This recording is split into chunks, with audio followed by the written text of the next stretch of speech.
Tiap awal tahun kita pasti punya resolusi atau cita-cita yang harus kita capai di akhir tahun nanti. Sebagian orang ingin lebih banyak membaca buku dan berolahraga secara teratur. Sebagian lain ingin memiliki skill untuk bermain piano ataupun gitar. Namun pertanyaannya adalah, berapa banyak orang yang akhirnya bisa membangun kebiasaan baik yang mereka telah tetapkan ataupun mendapatkan skill yang mereka idamkan di penghujung tahun? Tanpa saya beritahu jawabannya pun, kalian pasti sudah tahu jawabannya. Berkaca dari apa yang telah kita alami selama ini, membangun kebiasaan baik memang sulit untuk dilakukan. Apalagi jika lingkungan sekitar kita tidak mendukung atas perubahan yang kita inginkan. James Clear, penulis asal Amerika Serikat, dalam bukunya yang berjudul Atomic Habits, memberitahukan cara-cara jitu untuk melakukan hal tersebut. Mari kita bahas satu persatu. Yang pertama, hukum 1%. Sebagian besar dari kita mungkin sudah terdoktrin dengan ajaran di mana kita harus memiliki mimpi besar untuk menjadi orang besar. Statement itu tidak salah, namun jika mimpi kita terlalu besar pada satu titik perjalanan, kita akan lelah dan mulai muncul pemikiran bahwa mimpi itu tidak mungkin diraih. Agar hal tersebut tidak terjadi, James Clear menyarankan kita untuk melakukan perubahan positif dalam keseharian kita dengan porsi kecil secara bertahap. Jika kita berubah menjadi lebih baik 1% saja dalam menjalani keseharian kita dalam sehari, maka kita akan menjadi versi diri kita yang lebih baik sebesar 37 kali pada 365 hari kemudian. Namun di dunia yang semuanya serba cepat ini, kita ingin melihat perubahan dari apa yang kita lakukan secara instan. Kita sangat sulit untuk melihat sesuatu yang memiliki manfaat secara panjang. Hal ini yang terkadang membuat kita lebih mudah untuk tergelincir pada kebiasaan buruk. Bagian yang kedua, abaikan tujuan, fokus perbaikan sistem. Misalnya si X sebagai mahasiswa dengan kemampuan rata-rata ingin mendapatkan nilai A di ujian akhir dari satu mata pelajaran. Tetapi si X memiliki cara belajar yang kurang baik dan hanya memanfaatkan sistem kebut semalam untuk mempelajari semua materi yang diujikan. Berapa besarkah kemungkinan si X akan mendapatkan nilai A dengan metode tersebut? Bandingkan dengan si Y yang memiliki kemampuan setara namun menerapkan sistem belajar yang lebih baik. Dia memiliki kebiasaan untuk meringkas apa-apa yang telah dipelajari dalam tiap sesi dan membaca ulang ringkasan tersebut di setiap minggunya.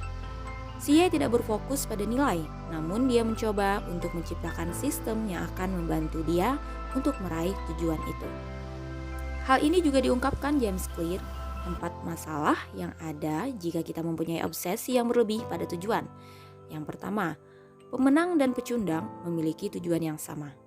Yang kedua, meraih tujuan tidak mengubah cara kerjamu menjadi lebih baik.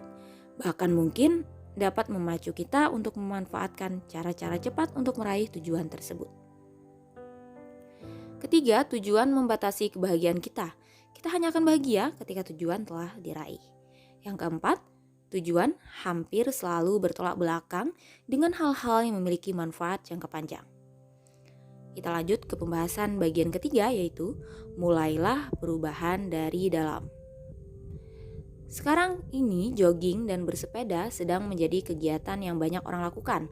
Tetapi siapakah yang akhirnya dapat melakukan dua hal menyehatkan tersebut secara konsisten? Apakah orang yang ingin dianggap kekinian? Ataukah orang yang mendefinisikan dirinya sebagai manusia sehat yang akan bertahan?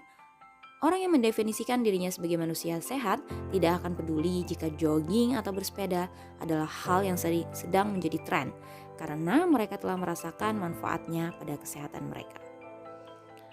Bagian yang keempat, bagaimanakah caranya untuk mempertahankan kebiasaan baik? Terdapat 4 komponen yang diperlukan untuk membangun kebiasaan. Komponen yang pertama adalah kui atau tanda. Kui memberi sinyal kepada otak kita bahwa ini adalah saatnya untuk melakukan kebiasaanmu. Misal, kamu ingin mempunyai kebiasaan untuk menulis jurnal tentang keseharianmu. Jika kamu menaruh buku atau alat tulismu di dalam tas, besar kemungkinannya kamu akan lupa untuk menuliskannya. Akan tetapi, jika kamu menaruh buku dan alat tulismu di atas meja kerjamu di kamar, kamu bisa melihatnya dengan jelas. Setidaknya kamu akan teringat bahwa kamu harus menulis jurnal setiap hari. Jadi kunci pertama untuk membangun kebiasaan adalah make the cue obvious. Buat jelas tanda-tanda untuk memulai kebiasaan itu. Komponen yang kedua adalah craving atau keinginan menggebu. Jika kamu sudah teringat untuk menulis jurnal, tapi kamu merasa malas dan tidak mempunyai motivasi, kamu harus membuat kebiasaan itu menjadi atraktif. Misal, untuk membuat journaling lebih atraktif, kamu bisa menulis sambil mendengar musik.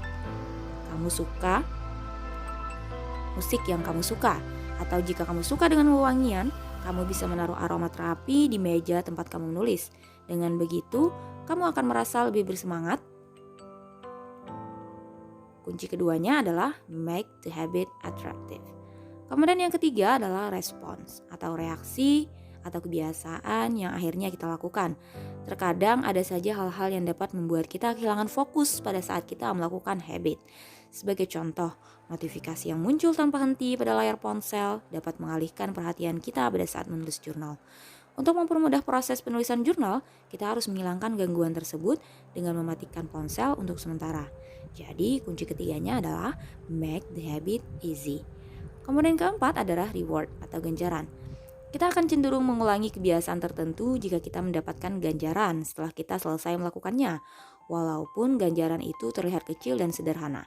Dalam contoh journaling ini, mungkin reward langsung yang bisa kita dapatkan adalah kemampuan kita untuk melihat seberapa signifikan perubahan yang terjadi pada diri kita dengan melihat catatan-catatan harian yang telah kita tuliskan sebelumnya dan bersyukur atas perubahan positif yang telah kamu dapatkan.